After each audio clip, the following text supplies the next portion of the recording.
Anything that looks. How far down? I mean, are we getting all this? We've got you from about here. So you don't see my legs, what my legs are doing. Stomach. So I can do all this, and you'll never see it. Your foot is bouncing. Oh, my foot's bouncing. Yeah, you can see it. Instruction, like nipple.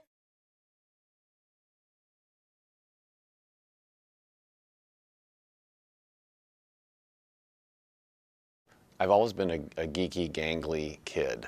It was easy for me to be a target of like, you're tall, you look like a giraffe, you're an ostrich, blah! Survival method is either, burst into tears in front of them or suck it up and develop a sense of humor about it all. When I was in 8th grade, I did a skit or two. I would walk out on stage and all I had to do was like, Wonka! And wow, there's, hundreds of people bursting into laughter. It intoxicates you and it makes you want to do more of that. I was in a weird place of like, everyone knew me, but no one was close to me. Lonely kid.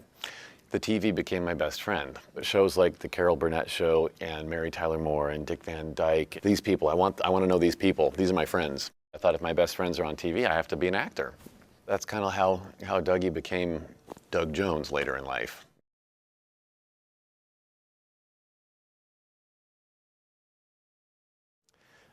I owe a great deal to a man named Reed Steele. He was the head of the mime troupe on campus called Mime Over Matter. He said, come to one of our shows. And I did, and I was mesmerized. I sat there and this world of wonder was opened up to me with like, I saw places and things and cars and props and houses and doors and windows that weren't there being created by these people.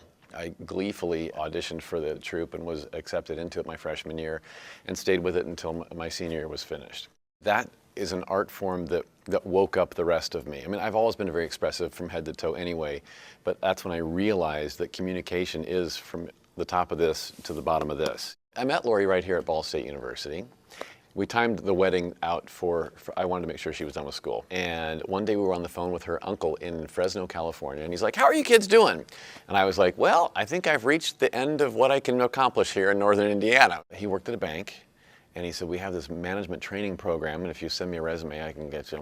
At the end of a 9-month training program at the bank, I was supposed to roll out of the program into a branch of the bank as an operations officer. Ooh, at the time, it sounded like, yeah, I think I can do this. Sure. I was just telling myself I could do it. But listen, I had to wear a tie and hold a wad of keys and supervise people.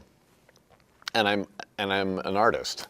And here I was in Los Angeles in like a Beverly Hills branch, and movie stars are coming in that I recognize from TV and from films. I kind of was like banking schmanking. I want to do what they're doing.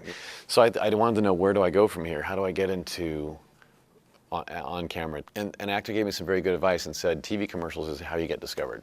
He said, like, they'll take a chance on an unknown face sooner than a TV show or a movie will. So I wanted to take a TV commercial acting class. So I was looking through the actor's trade paper, and I found 5 different classes that I liked that would let me audit for free. And this one instructor is the one that I went back to. His name was Philip Carr at the LA Commercial Workshop. I liked his acting style. I liked his teaching style. And finding an acting coach is like finding a date or a psychologist, because acting is very personal and very emotional experience, and to put yourself into someone's care it's important who you give that care to. My second class, he said to me, do you have an agent yet? And I said, what's an agent? And he said, well, here's my card, call me at the office. And sure enough, he was the president of the Wilhelmina agency on the West Coast. And their West Coast office had like one of the top 10 TV commercial departments in LA. And so they took me on, and that became my first agency that represented me. And they started putting me out there for TV commercial auditions every week. I was doing something, driving somewhere in LA going, hi, wonka, wonka, wonka, please hire me, please hire me. After auditioning for 6 months and getting no results, finally, I auditioned for a commercial that was for Southwest Airlines to play a dancing mummy. The girl running the camera was like, okay, thank you.